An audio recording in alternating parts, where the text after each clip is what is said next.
As global power dynamics continue to evolve, South Asia and Pakistan in particular has re-emerged as a key theater for strategic recalibration. Amid intensifying US-China tensions, Pakistan's dual alignment presents a unique diplomatic challenge and opportunity. With Micheal Kugleman, we will explore the evolving contours of US-Pakistan relations, bilateral engagement on counterterrorism, military logistics, investment initiatives, and the political narrative shaping perceptions in Washington and Islamabad. Thank you, Micheal, for joining us today. I would like to start right away with my first question. In your opinion, what are the major differences between the Biden and the Trump administrations in their approach towards Pakistan? Oh, thank you for having me. I would argue that there are, in fact, quite a few similarities between the two administrations when it comes to Pakistan. I would argue that both of these administrations will likely not be prioritizing relations with Pakistan. They will not see it as a priority. Um, but I would argue that the approaches certainly or the approach with the Trump administration will be a bit different from the Biden administration in that it will want to focus on different areas of cooperation compared to Biden. So if you look at how the Biden administration pursued the relationship with Pakistan, there was focus on things like cooperation on climate change, on development cooperation. With the Trump administration, those are not issues that will be covered. The Trump administration would be much more interested in covering, on focusing on issues like critical minerals, for example. I think will be a big priority for this administration. But I would say this, that coming back to the issue of similarities, I do think that the Trump administration, to the extent that it looks at the relationship with Pakistan, will consider the importance of counterterrorism cooperation. It will not want to pursue that in a very strong way, but very much like the Biden administration, it will see the value of ensuring some type of dialogue or engagement with Pakistan on issues such as Islamic State Khorasan and indeed perhaps Tehrik-i-Taliban Pakistan as well. Since you are a keen observer of international relations, specifically in the region in South Asia and Pakistan, Micheal, a US State Department official was visiting Pakistan for a mineral investment conference. How do you see this mutual investment unfolding in the future? So, I said that this administration does look at the issue of critical minerals as something worth pursuing in the relationship with Pakistan, and I think it is significant that you had a senior U.S. official that was in Pakistan to attend the minerals forum this week. But my own view is that there are better areas to emphasize in the U.S.-Pakistan relationship. I simply feel that for the administration, for American policymakers, that concerns about security will loom large. I think that the fact that Pakistan has experienced upsurges in terrorism, including in areas of the country where you have many mineral reserves, but particularly Baluchistan, I think that might make the Trump administration a bit nervous about committing to collaborations or investments on the critical minerals front. So I think, quite frankly, the onus will be on Pakistan to provide assurances to the U.S. about security. And I know that the Pakistan Army chief this week offered assurances that Pakistan will provide security for investors in critical minerals. But I think that this will be a big challenge for the US-Pakistan relationship, and particularly for Pakistan to ensure that those security assurances will be in place. Micheal, my last question for you is that PTI distanced itself from Pakistan Democracy Act. Do you think they're actively lobbying, or is there this growing organic opposition towards the Pakistani government right now? Well, as you say, I mean, we've seen for some time advocacy on the part of the Pakistani American community in the U.S. Congress, and indeed, this recent legislation is particularly significant in that regard. But my own view is that we need to distinguish the Congress from the administration itself. I mean, as you know, Congress does not make policies toward Pakistan or any other country. It's the executive branch, the administration, that makes the policies. So, what we've seen over the last 2 years is that there have been efforts on the part of legislation on Capitol Hill that have been very critical of Pakistan, that have called for certain actions to be taken, um, and they have not been embraced by the administration. And I suspect that that will be the case with this new piece of legislation as well. It seems to me that the Trump administration, even though it's not going to prioritize relations with Pakistan, it wants the relationship to work. And again, the fact that a senior U.S. official attended the Minerals Forum in Pakistan this week, I think that reflects a desire on the part of this administration to engage with the Pakistani leadership. I think also the fact that Eric Meyer, the official in Pakistan, he said that he values, counterterrorism cooperation with Pakistan. Another indication that the Americans are keen to engage with Pakistan's leadership, including the military leadership as well. Michael, what do you believe? What geopolitical and geostrategic interests does the current US administration see in Pakistan and the surrounding region? There might be an opportunity for Pakistan to come to the US and propose the idea of the US increasing its own infrastructure investments in Pakistan. And there are not many of such investments at this point in time. Now, generally speaking, I don't think the US would have an interest in sponsoring infrastructure investments in Pakistan. But if Pakistan were to present this idea to the US as an opportunity to counter China, not using those words, but sort of suggesting that idea, maybe there would be some interest from the US, and particularly from an entity like the U.S. International Development Finance Corporation, which goes by DFC. And in previous years, the DFC has explored possible infrastructure investments in Pakistan. Um, so I think that might be one place to go, but I would argue that I think that at the end of the day, this administration in Washington is going to be focused on investments for sure. Um, but I think that it might want to look in areas where it feels more comfortable investing, and that could include, critical minerals, broadly speaking, but it could also include working with partners with which it tends to be more comfortable. I think that the administration would certainly want to pursue connectivity related investments, perhaps with Pakistan. But I think that it would be more comfortable working with some of these multilateral arrangements that it has that involve India, quite frankly. Here I'm talking about uh, connectivity investments associated with the Indo-Pacific Quad, as well as some of these mechanisms that focus on the Middle East, like the I-2U2 Quad and the IMEC transport corridor. I think that if there might be a sweet spot for the US when it comes to the US and Pakistan and cooperation on investments, it actually might be in Central Asia, which is a region where Pakistan is clearly keen to deepen trade and connectivity ties there.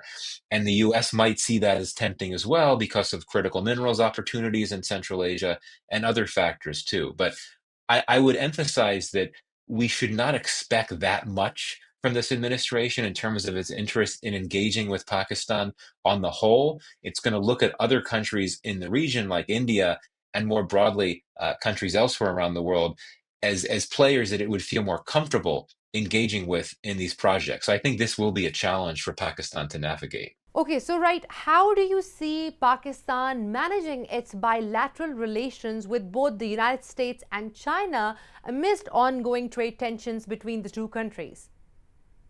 It will be a very difficult balancing act for Pakistan.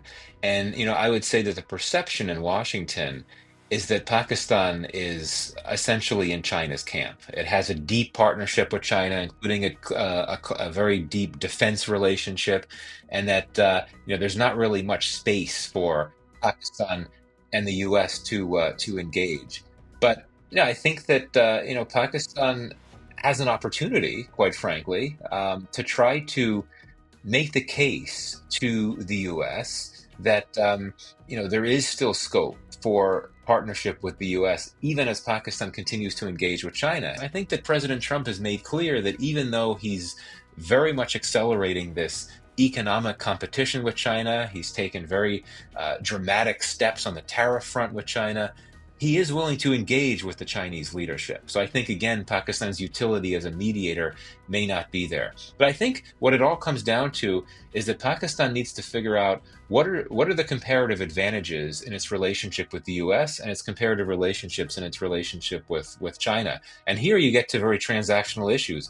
What can Pakistan look to get from the US that it can't get from China? What can it look to get from China that it can't get from the US? And I think when it comes to China, there is that assumption that it will continue to be able to get the military support, certainly infrastructure support, not on the levels that it's gotten recently. Whereas with the U.S., there's other types of efforts that you might be able to push for, whether it's investments in critical minerals, which, as I said before, I don't think is the right idea, but that's something that Pakistan could push for. Other types of investments that the U.S. might be willing to make.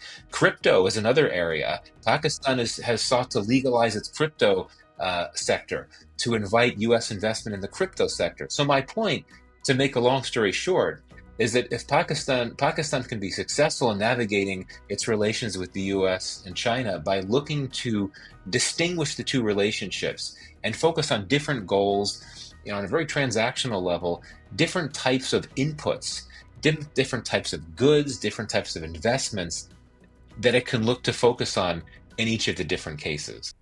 Is counter-terrorism cooperation strengthening, or is the US shifting strategies, especially given the recent talks with the Taliban? Well, the Taliban factor is a very interesting one in this regard. We have seen the Trump administration more willing to engage with the Taliban than the Biden administration was. I mean, the fact that we had a senior Trump administration official go to Kabul to oversee the release of an American held captive by the Taliban during the Biden administration, so far as I know, there was never a case of an American official going to Afghanistan. So that's significant. And I think it reflects a view on the part of the Trump administration that if you want the Taliban to make concessions, then you need to engage more. Now, when it comes to the Taliban and the Pakistan factor, I think that for the Trump administration, when it comes to terrorism concerns, its main concern is ISK, is Islamic State Khorasan, because it perceives that group as a bigger threat to the U.S. than the TTP. I do think it is significant, though, that the national intelligence community's latest threat assessment does identify TTP as a potential future threat. So I think that suggests that the issue of TTP will be a point that the U.S. would want to engage on with Pakistan in their counterterrorism dialogues. But when it comes to the U.S. and the Taliban, I don't think that the TTP issue is something that the Trump administration would bring up with the Taliban. To the extent that it engages with the Taliban on issues related to counterterrorism, I think that would revolve around ISK. ISK, of course, is a group that the Taliban views as a threat as well. The Taliban has been waging offensives against ISK in Afghanistan. So my point is that I don't think that the administration views TTP with enough concern that it would take up this issue with the Taliban and try to convey the importance of the Taliban trying to curb the group. My own view is that no matter what happens, no matter who tries to talk to the Taliban about the TTP issue, the Taliban are not going to try to curb the threat posed by TTP. This is the reality, that the Taliban do not turn on their allies, and for the Taliban, the TTP continue to be an ally of the Taliban. So is it feasible for the United States to retrieve military equipment from Afghanistan, and is it seeking an airbase there to monitor the region?